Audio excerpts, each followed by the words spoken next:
The studio lights shimmered like sunrise, warm and full of promise. Everything was ready, the pastel chairs, the sunlit backdrop, the soft scent of flowers drifting from vases carefully arranged by production assistants. Drew Barrymore paced backstage, clutching her cue cards, her smile wide and genuine. Today was special. Her guest was someone she deeply admired, someone the entire world seemed to adore without question, Keanu Reeves. When the showrunner gave her the signal, Drew inhaled deeply and straightened her dress. The applause sign flashed red, and a wave of cheers filled the studio. She stepped out from behind the curtain, radiant and effervescent as ever. "Hi, everybody," she called, waving with both hands as the audience erupted in enthusiasm. "Oh, you are going to love today's show. We have a Hollywood legend joining us.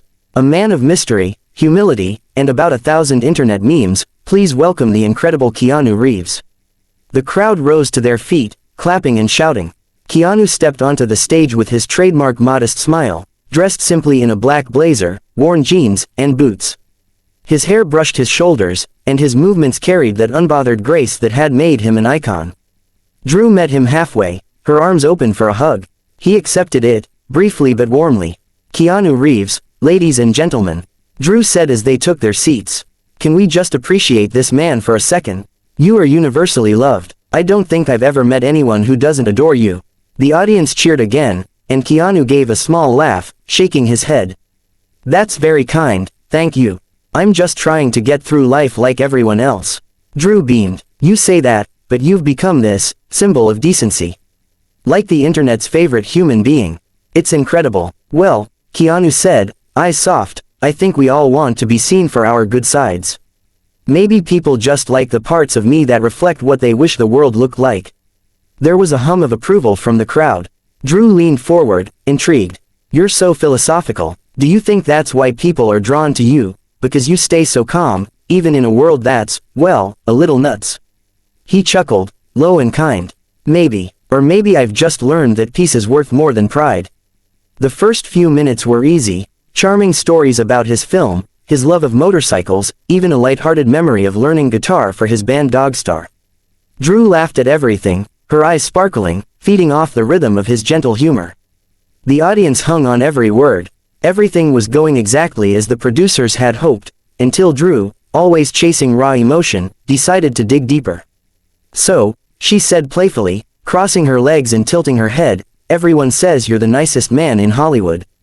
The most zen, calm, spiritual.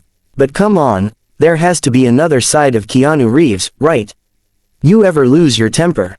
Throw a phone, yell at someone?" The crowd laughed, assuming this was part of her usual teasing charm. Keanu smiled faintly but didn't answer right away. "I've been angry," he said finally, his voice even. "Everyone gets angry. The question is, what do you do with it?"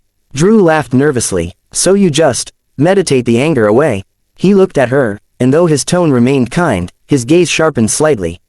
"Not exactly. You live through it, you try to understand it. Pretending it's not there doesn't help." Drew, perhaps sensing tension but unwilling to back off, smiled wider. "You're just too perfect, Keanu. It's like you don't have a mean bone in your body. The rest of us scream when someone cuts us off in traffic. You probably thank them for the reminder to be patient." The crowd laughed again, but Keanu didn't. He tilted his head slightly, his expression unreadable. "That's a nice joke," he said quietly. "But I've seen what anger can do. I've lost people to it. So I try not to live there." The laughter faltered. Drew's smile faltered too, but she pressed on. "Oh wow, that's deep. But don't you think sometimes people need to express it? Like, isn't holding it in worse?" Keanu's hands clasped in his lap. His voice was calm but firm now. "There's a difference between expressing pain and glorifying it." Drew blinked, realizing her light-hearted tone was no longer working. "I didn't mean to sound like I was glorifying it. I just meant, maybe people want to see the real you, not just the calm version." He leaned forward slightly. "That is the real me, Drew. Calm doesn't mean fake." The silence was thick. The audience shifted uncomfortably. Drew's eyes darted toward the producers just off camera. "Of course, I just meant, you play all these intense characters, John Wick, Neo, Constantine. Maybe a little of that darkness comes from somewhere real." Keanu's expression cooled. His voice was still gentle, but the softness was gone. "Do you think people can only understand pain if they're broken themselves?" By the next morning, the clip of Keanu Reeves walking off the Drew Barrymore Show had already gone viral. Social media feeds overflowed with captions like, "Keanu shuts down Drew Barrymore, respectfully savage," and, "When kindness sets boundaries." Millions of viewers had watched the moment Drew's playful curiosity turned into something sharper, and Keanu's quiet dignity turned into the most powerful mic drop daytime television had ever seen. Producers flooded the studio early, whispering into phones, scrolling through trending hashtags, and drafting statements. The PR team debated whether to call it a misunderstanding or a moment of emotional honesty. Drew sat in her dressing room, still in her robe, eyes puffy from a sleepless night. She had watched the footage over and over, flinching each time Keanu's calm voice hit like a moral mirror. "Not every soul needs to be unwrapped for TV." His words echoed louder than any headline. There was a soft knock on her door. "Drew." It was Maya, one of the show's executive producers. She poked her head in, her expression caught between sympathy and urgency. "You okay?" Drew sighed, setting down her coffee. "Define okay." Maya came in, closing the door behind her. "We're getting torn apart and praised at the same time. Half the internet says you ambushed him, the other half says he overreacted." "I didn't ambush him," Drew said quickly. "I was just doing what we always do. Getting people to open up." "I know," Maya said gently, "but Keanu isn't like everyone else. He's not playing the promo game. He's not trying to go viral. And people love him because he doesn't play by those rules." Drew ran a hand through her hair, frustration and regret mingling. "I thought I could get him to show something new, something human." Maya hesitated. "He did show something human. Just not the way you wanted." Drew let out a soft, rueful laugh. "Yeah, he showed restraint, boundaries, grace. While I came off like I was poking a monk with a stick." Outside the dressing room, the studio buzzed with energy. The show had decided to address the incident live, an attempt at transparency and damage control. Drew knew she couldn't avoid it. She also knew the world would be watching every blink, every tone, every word she said. At 10 a.m., she walked onto the same stage where the awkward silence had unfolded the day before.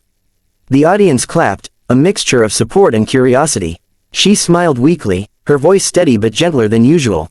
"Hi, everyone. Yesterday's show, well, I guess we made headlines," she said. Her tone self-aware. A ripple of laughter eased the tension. "And I just want to take a moment to say, sometimes, when you're doing live television, things don't always go the way you expect.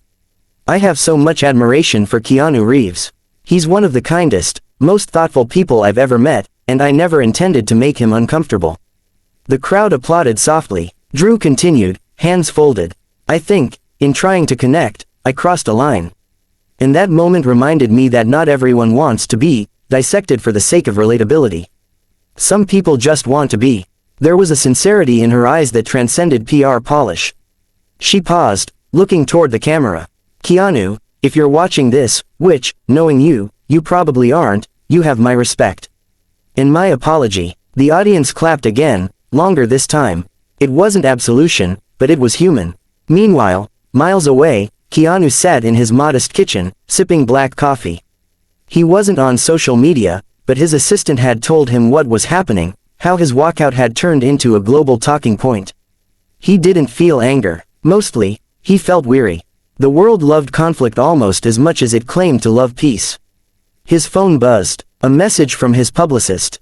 Drew addressed it live. "Classy, sincere, might be worth responding," he typed slowly, thoughtfully.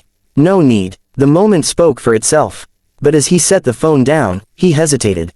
Drew hadn't meant harm. She'd just been caught in the machine, the same machine he'd been dodging his whole life. After a moment, he opened a new text.